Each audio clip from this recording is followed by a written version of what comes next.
Hello everybody, my name is Sunny. Welcome back to Sunny Productions. Here we are. I'm going to show you guys what I think a stock market would look like in some companies. I didn't actually plan to do this at all. I didn't plan to make a video today.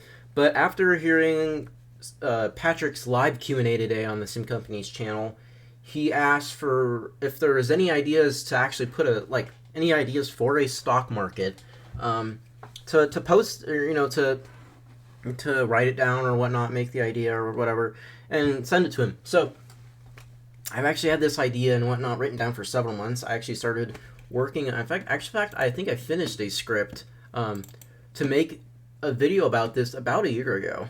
Let's see. Maybe not. Maybe it's not here anymore. But it was here from last summer. But I decided to actually get it all written in here. It's about 700-ish words. It is public. I will have a link down in the description here. It's 850. You can tell here. It's pretty detailed in my opinion. I'm going to try and go over it in more simple terms. If you really want to go digging into what I kind of had down, please go ahead and just read it. I feel like it's semi-interesting. I try to have it at least simplified. Obviously, anything can be changed. This is a really early rough draft. Frankly, if it's even liked by most people, I'll update it and make it maybe a bit more detailed and maybe add some things in that people want. But this is personally my own idea. So I just want to get straight into it. And yeah, let's go into it. So there's going to be two buildings in this update. It'd be a stock exchange and a bank. So stocks could be sold to real companies and people and to non-player characters. So the stock exchange would also be similar to a sales office, and we'll get more of that right here. So a little basic detail on the stock exchange, since it doesn't exist yet. It would cost $500,000 to build. This would be by far the most expensive building. This would be similar to a sales office, and you have a financial analyst that would find different stocks for you instead of you manually going out and looking for them, and it would go on a 48-hour cycle similar to what the SO would do.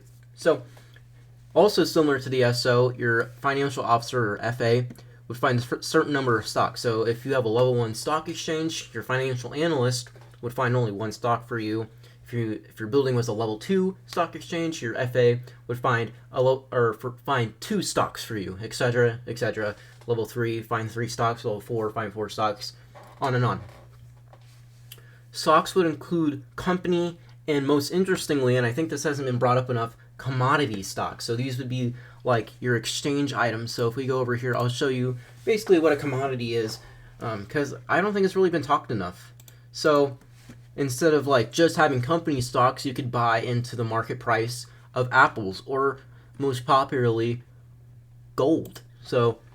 If you're betting on the price to increase, you would buy into this. So I think it's going to go up to 6,500. I'd buy in at 6,100 and then sell it when it's at 6,500, which all the way down here.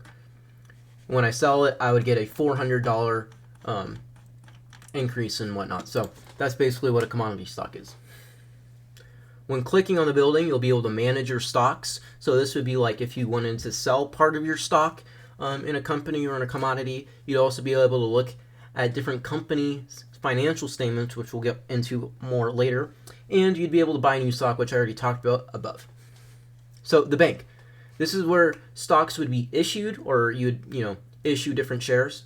Your 40 Sim Boost upkeep would be optional. So I want to go and explain this a little bit, because if we go into if we go to the bank boosts the effectiveness of your executive's accounting. So you could actually toggle this on and off. So if you toggle it on, you would still have to do a 40 Sim Boost upkeep. But if you didn't want that and you just wanted to go public, you could turn that off and you wouldn't have to pay 40 Sim Boost. So this would more or less just be X'd out if you wanted it to. You can also look here, the price would be about $140,000. Clicking on the building would allow you to go public, which we will talk about more here in a little bit.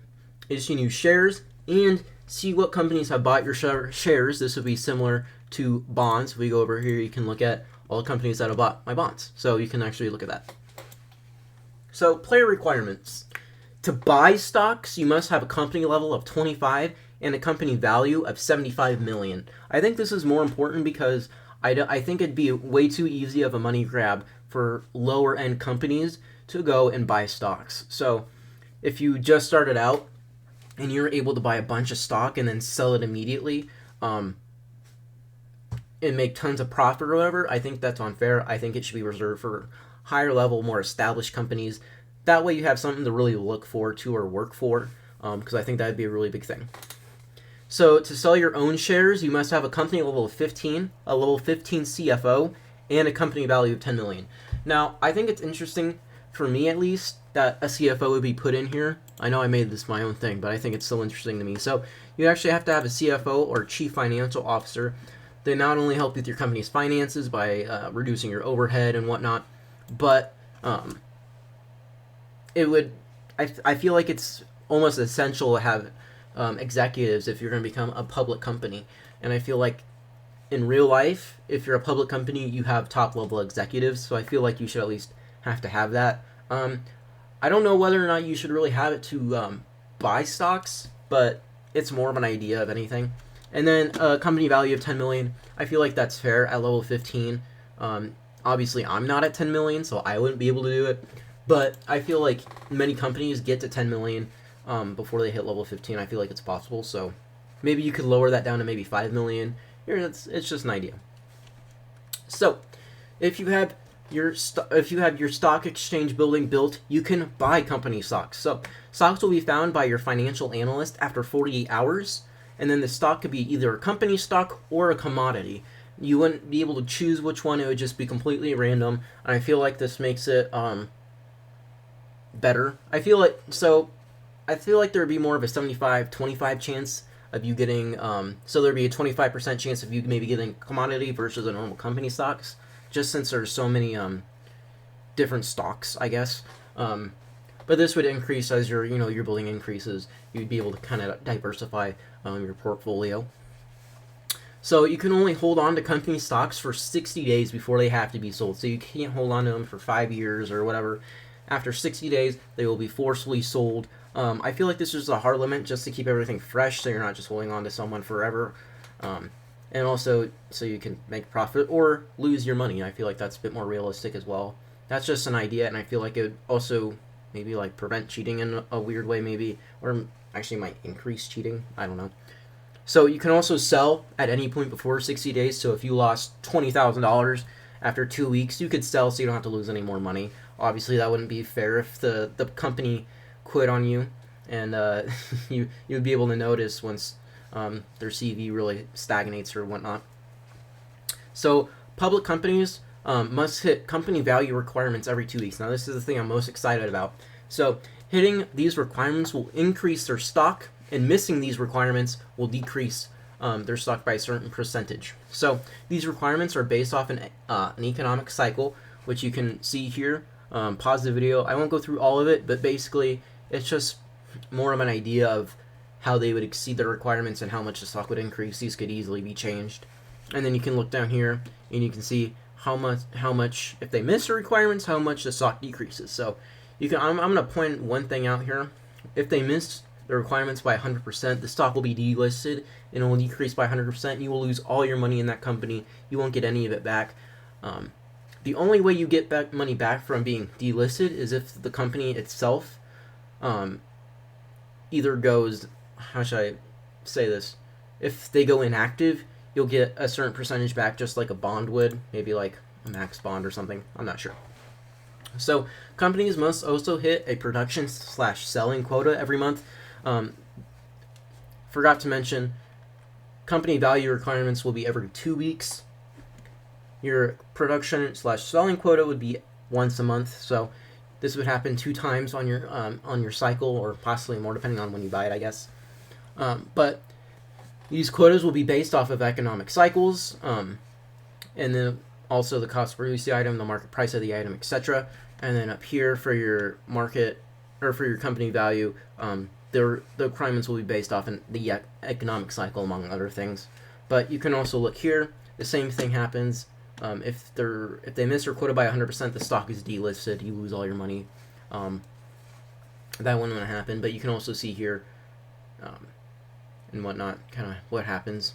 So stocks will go up every day by the previous formula engineered by Patrick, and will be updated once per day. I guess I kind of said that twice, but if you don't remember, we used to have a company, or we used to have like just a stock price on your company info page right here. It'd actually be right in this little section, and based off the previous formula, it would go up every day or up down every day depending on what's going on. So this would just be added back into the game. If you want to know more about it, you can go find the newspaper. I'm not going to go find it because it's pretty far back, but I feel like that will also help, just kind of help it day to day instead of like relying strictly on your quotas and whatnot. So this is also a really important one. When buying a commodity, you won't be able to purchase the same commodity that you produce. So let's say you're producing apples, you won't be able to buy any of the apple item stock, for example, due to a conflict of interest, obviously, because then you can just cheese the market if you really wanted to. In my eyes, this wouldn't have, like, so say I was like producing aluminum for say, automatically the aluminum stock would not pop up, just for simplicity's sake, and so you're not wasting 48 hours. But this is more just kind of saying it. But if you're buying stock, you're also probably selling or issuing stock as well. So issuing shares depends on your company value, your CFO level, and your company level. I think we went over that before, but you can look here. So you can only issue up to 10,000 shares if you hit level 15, you have a level 15 CFO, and you have a company value of 10 million. Excuse me. If you want to issue 100,000 shares, you have to be a level of at least 20. You must have a level 20 CFO, and you must have a company value of 20 million. To issue 1 million shares, you must hit level 30, you must have a level 30 CFO, and have a company value of 100 million. Now this was never, so originally on the stock price, you would actually see the share, like how many shares were issued. It would only go up to 1 million. And this, I'm going to do 5 million because I think it's just interesting and fun. I don't know, makes it a little more gamey. I don't know. But this one, you don't have to hit a certain company level. You just have to have a level 40 CFO and a company value of $1 billion. So this would be for the top of the top, the upper echelon of sim companies, per se. And this might be unfair. I'm not too sure on how that would work. Maybe that wouldn't actually be added in. That was more of my own idea. But yeah. So you can always change the number of issues shared. So let's say I issue 10,000 shares immediately, and then I'm like, oh wait, don't want to do that many, or for some reason. You could always lower it down to 1,000 or even 1 if you really wanted to. And if you only issued like 5,000, you could go up to 7, 8, 9, 10,000. So yeah.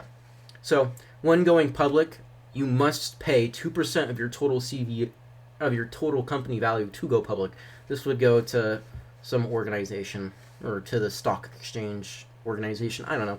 Just an idea. But I feel like it's fair because, I don't know, I feel like you should at least have to pay something to do that. So let's go over here to my company value. I've been slacking off. I haven't been on all day. But my company value is 1.24 million, 1.25. And then we just do that times 0.02. I would have to pay 25,000 to go public, obviously at the very minimum, since it's 10 million. You'd have to pay $200,000 to go public.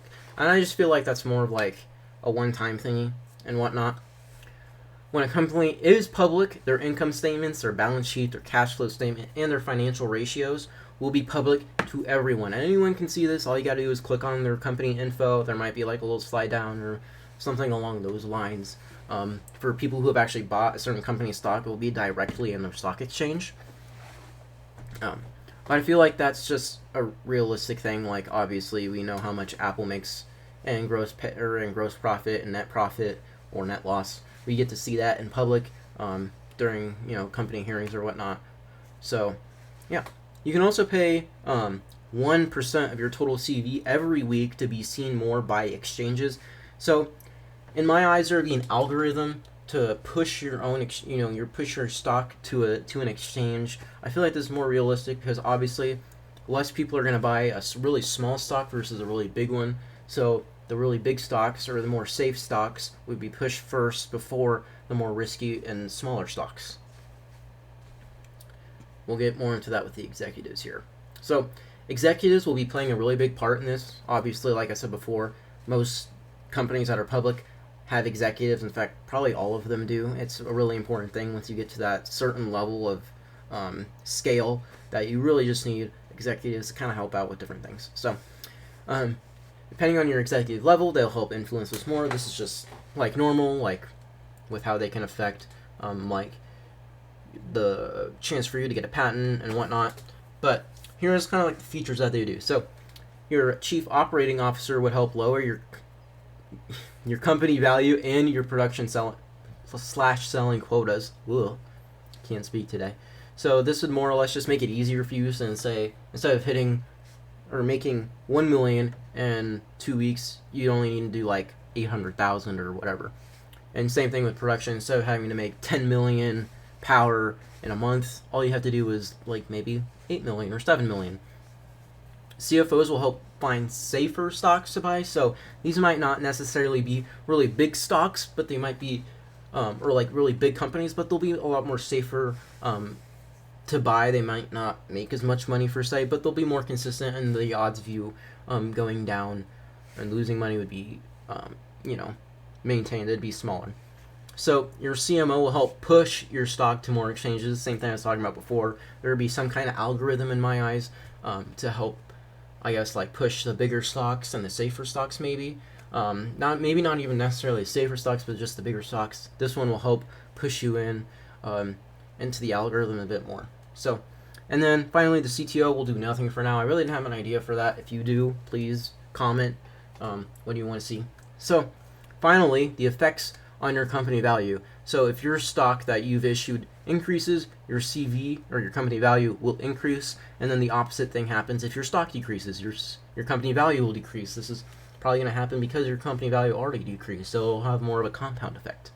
So just like in real life, if the stock that you bought increases, your company value will increase. Just like if you bought a stock that skyrockets, your net worth would increase.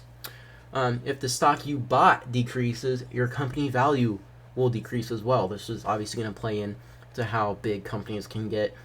And yeah, so that's kind of like a basic breakdown of everything in here. It's 3 pages right now. Maybe it'll be added on later if it gets to be a really big thing, which I really hope it does. I think it's actually a pretty decent idea that I've kind of at least brought forward. If you want to improve this, all you got to do, go to File. Not hit that button. Fuck. God damn it. Go in. All you got to do is go to File, make a copy, and then tell me what you changed or added in. And then, yeah, just send it to me privately. You can go right over here to my company. It is Sunny Productions Inc. Send me a link to your Google Doc. I would love to see it. Make sure to highlight it. And, yeah, I think that's really about it. I think, yeah, just go look at it. I think it's going to be interesting. So, yeah. If you like this video, like, subscribe, share this video as much as possible. I wanted to get out as many people as possible. I'm thinking about putting it into the game chat just to get people's thoughts on what they might want to see. So, anyways, I think that should about do it, and I'll see everyone later. Peace!